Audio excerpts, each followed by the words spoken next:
गुनहगार होता है, एक जो पक्ष होता है वो गुनहगार उसका गुनाह सिद्ध करने के लिए लगा पड़ा होता है, और उसके बाद में डिफेंस लॉयर हम कहते हैं जो उसे बचाने के पीछे होता है। दोनों पक्ष के दलील सुनने के बाद कोर्ट अपना नतीजा देता है। उसी की तरह संविधान में प्रावधान है कि अगर आप कोई मसले से पीड़ित हैं, नाखुश हैं, तो उसमें आप ऊंची अदालत में जा सकते हैं, आप अपील कर सकते हैं। और ये प्रावधान जो है सुप्रीम कोर्ट तक के हैं। आधी रात को हमारा सुप्रीम कोर्ट उठ के न्याय दिया है, ये हमने देखा है। लेकिन यहाँ पे एक मसला है, ये बात मैं कह सकता हूँ क्योंकि मैं वकील हूँ, मैं दिन रात वकीली पेशा करता हूँ। लेकिन ये भी जानना जरूरी है कि जो सामान्य इंसान है, जो आप जैसे लोग हैं जो कोर्ट कचहरी के चक्कर नहीं मारते हैं, जिन्हें ज्यादा मालूम नहीं है, उनकी भावनाएं क्या है इसके पीछे। तो अगर मैं आपके तरफ से देखूं, अगर आपके नजरिए से देखूं, तो मुझे भी लगता है कि हाँ, न्यायपालिका में न्याय होने का काम थोड़ा कम हो रहा है। और इसका कारण यह है, जैसे सलीम साहब ने कहा, delay, if justice is delayed it means justice is denied. Recently हम लोगों ने एक देखा था, एक हमारे बुजुर्ग 80-82 साल के इंसान को कस्टडी में लिया गया। वो बार बार जमानत की अर्जी करते गए, कोर्ट ने उसकी सुनवाई की नहीं। आखिर में उनका कस्टडी में उनकी डेथ हो गई, उनको अपने जान से हाथ गंवाना पड़ा। उन्होंने बड़े दलीलें दी कोर्ट में, तबीयत की दलीलें दी, उम्र का तकाजा था उसकी दलीलें दी।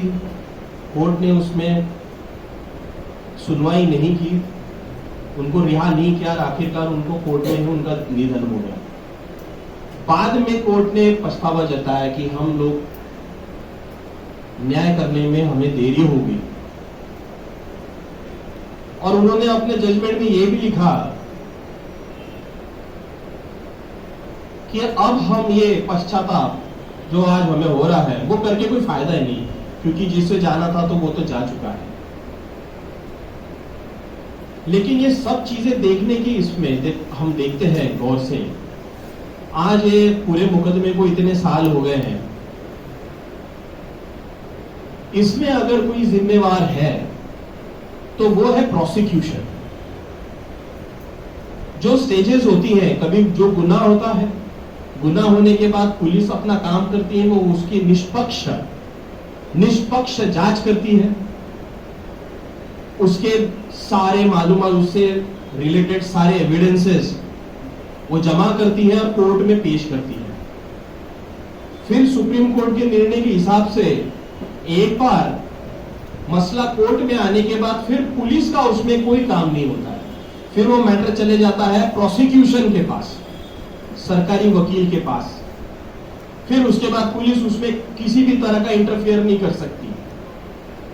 यहां पे हो क्या रहा है, कोई भी ऐसा गुनाह हो जाता है तो पॉलिटिकल माइलेज, एक पोलराइजेशन करने के लिए, किसी खास जात को, धर्म को बदनाम करने के लिए, अपनी पॉलिटिकल साजिश के तहत वोट बैंक के लिए सरकार जो है वो इंटरफेयर करने का काम शुरू कर देती है।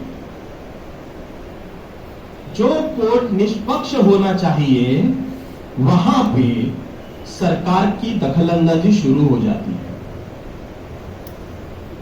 अब जैसे सलीम साहब ने कहा और हम सब जानते हैं, और सुप्रीम कोर्ट ने, हमारे माननीय सर्वोच्च न्यायालय ने भी बार बार कहा है, बहुत सारे मसलों में कहा है, हम जब यूसीसी के बात करते हैं, यूनिफाइड सिविल कोड की बात करते हैं, लेकिन हमारे यहाँ भी कोई भी एजेंसी एक मेक से ताल्लुक नहीं रखती। उनका ही यूनिफाइड अभी आज तक के कभी कोई भी काम हुआ नहीं है।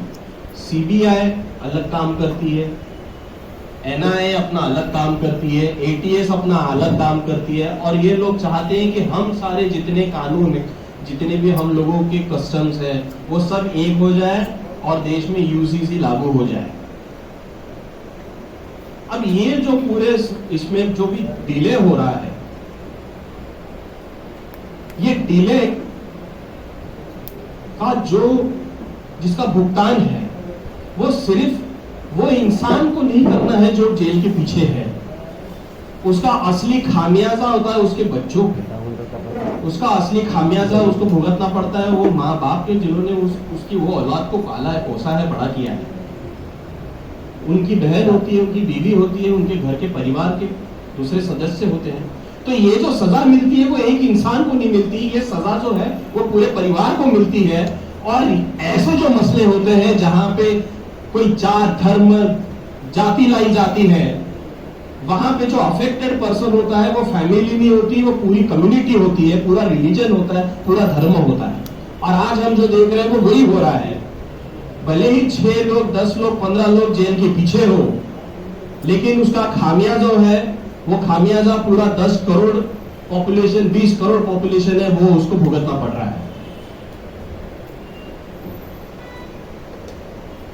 बहुत बार हमने देखा कि सरकार जो है ये कानून का दुरुपयोग कर रही है,